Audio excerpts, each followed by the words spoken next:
반갑습니다. 오늘 테슬라 로보택시와 관련된 주요 소식 살펴보겠습니다. 오늘 오스틴에서는 갑작스러운 소나기와 함께 시원한 빗줄기가 내렸습니다. 테슬라의 FSD를 포함하여 항상 나오던 말이 비가 내릴 때는 FSD도 그렇고 로보택시도 잘 작동하지 않을 것이다 라는 이야기가 많았습니다.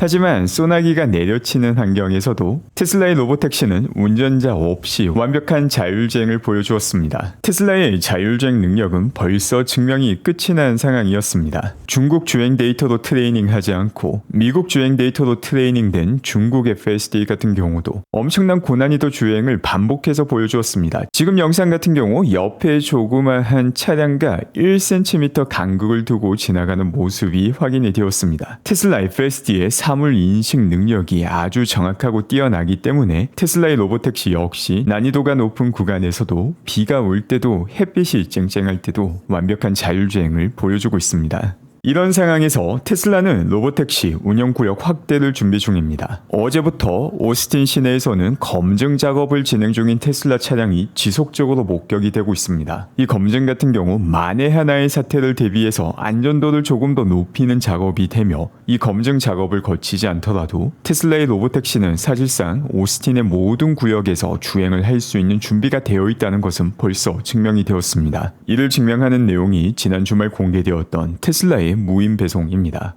테슬라의 무인 배송 같은 경우 이 영상이 처음 시작할 때 아래쪽 부분의 문구를 보게 되면 배송이 되고 있는 차량 같은 경우 로보택시 소프트웨어를 사용하고 있으며 인도가 되는 순간부터는 감독판 FSD가 활용이 된다라는 문구가 표시되어 있습니다. 이 말은 로보택시용 소프트웨어 같은 경우 현재 로보택시 영업 범위에 포함되어 있지 않은 기가 텍사스 역시 포함이 된다는 의미이고 이 과정에서 고속도로를 사용하였기 때문에 현재 버전의 로보택시 FSD 역시 고속도로 주행 능력을 갖추고 있다는 것을 벌써 증명한 것입니다. 이를 통해서 지난달 24일 예상하였던 테슬라의 2차 쇼크 중 상당 부분이 벌써 현실화되었다는 것이 확인이 된 것입니다. 지난 자율주행 탁송 영상을 통해서 고속도로 주행 기능과 자율주행 탁송 기능을 벌써 증명을 하였으며 어제 확인된 오스틴 시내 검증 차량을 통해서 현재 테슬라는 운영지역 확대를 준비 중이다라는 거 역시 볼 수 있습니다. 또한 자율주행 탁송이 진행된 지역 자체가 현재 로보택시 운영 지역 밖의 지역이었기 때문에 사실상 테슬라가 버튼 하나만 딸깍하게 된다면 고속도로도 가능하고 운영 지역 확대도 가능하다는 걸 보여주고 있습니다. 이게 가능하지만 현 상황에서 가장 중요한 게 안전이기 때문에 최종적인 검증 작업까지 거치고 최대한 안전에 집중을 해서 로보택시를 확대해 나가고 있다는 걸 볼 수 있습니다. 또한 얼마 전 확인했던 내용이 로보택시 초대장이 일반 시민들에게도 배포가 되고 있다는 내용을 확인했습니다. 현재 테슬라는 초대장을 통해서 로보택시의 수요를 인위적으로 낮은 수준을 유지하고 있습니다. 그런데 추가 초대장을 배포해서 수요를 끌어올린다는 말은 여기에 해당되는 공급 역시 끌어올린다는 이야기가 되고 바로 이게 로보택시의 숫자 증가와 이어지게 됩니다. 그리고 중요한 점은 로보택시의 숫자 증가가 비율로 봤을 때 엄청난 비율로 증가하며 그 증가 속도가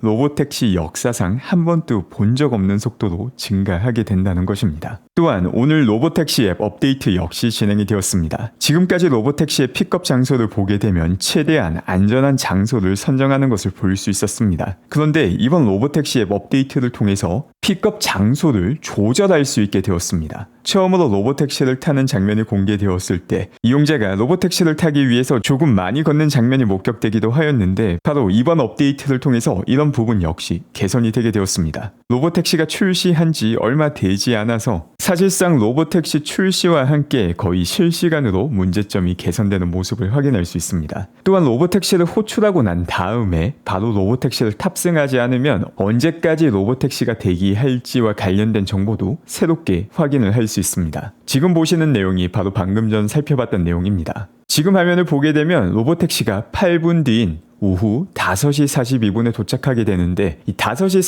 42분에 바로 탑승하지 않는다 하더라도 차량이 15분까지는 대기를 한다라고 표시가 되어 있습니다. 현재 로보택시가 제공해주는 15분의 대기 시간 같은 경우 상당히 관대한 시간으로 보이는데 이 역시 로보택시가 조금 더 성숙해짐에 따라서 대기 시간은 5에서 10분 정도로 줄어들고 승객이 로보택시까지 오는 시간이 길어지면 길어질수록 이후에는 요금을 청구하지 않을까 생각이 됩니다. 또한 오늘 테슬라에서는 스페인 마드리드에서도 잘 작동하는 FSD 영상을 공개하였습니다. 사실상 인도를 제외하고 전 세계 모든 국가에 어디에서도 작동하는 게 테슬라다라는 걸 확인할 수 있습니다. 여기에 더불어서 일론 머스크가 아주 중요한 정보를 공유하기도 하였습니다. 새롭게 생산되는 사이버캣 같은 경우 5.5마일을 주행하는데 1kWh밖에 필요하지 않다라는 정보에 대해서 일론 머스크가 답변을 남겼습니다. 사이버캡 같은 경우 마일당 비용을 최소화시키기 위한 엄청난 최적화가 진행이 되었다라는 글을 남깁니다.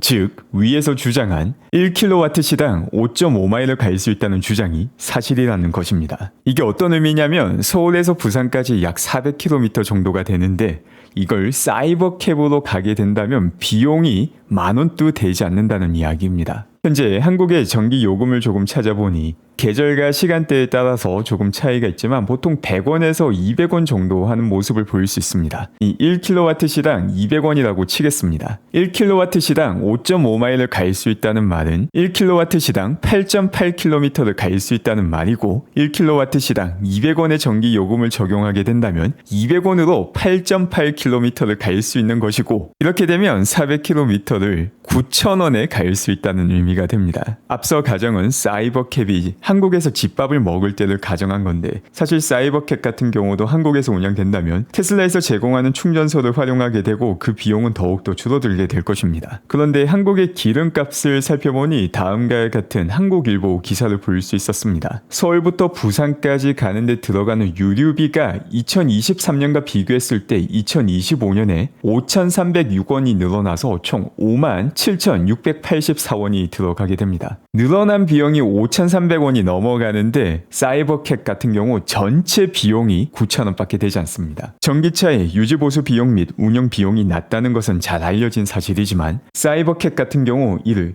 극한으로 최적화시켰다라고 일론 머스크가 밝힌 것입니다. 이런 상황에서 AI 전문가 제임스 씨는 다음과 같은 글을 남깁니다. 웨이모와 테슬라 로보택시의 경쟁은 더 비터 레슨의 사례 연구가 되어가고 있습니다. 더 비터 레슨을 한국어로 번역하면 씁쓸한 교훈이 됩니다. 이 씁쓸한 교훈은 AI 산업에서 지속적으로 목격이 되고 있는 교훈입니다. 교훈은 교훈인데 왜 씁쓸한이 붙었냐면 AI의 성능이 올라가는 경우를 보니까 사람이 중요시 여기고 있는 사람만의 특유성, 통찰력 이런 것들이 크게 중요하지 않다는 것이 목격이 되고 있기 때문입니다. 예를 들어 체스를 잘 두게 만드는 소프트웨어를 만들 때 최고의 체스 플레이어들이 보여주었던 인상적인 통찰력 혹은 경험적 규칙에 의존해서 프로그램을 만들어 보았지만 1997년 딥블루가 만든 체스 소프트웨어가 훨씬 더 강력한 성과를 보여주었습니다. 딥블루가 만든 체스 소프트웨어 같은 경우 브루트 포스를 이용해서 모든 경우의 수를 다 계산해보고 그냥 연산력을 때려박아서 만든 소프트웨어인데 사람의 통찰력을 활용하고자 하는 소프트웨어보다 성능이 훨씬 더 뛰어났습니다. 그 밖에 알파고 같은 경우는 너무나도 유명하죠.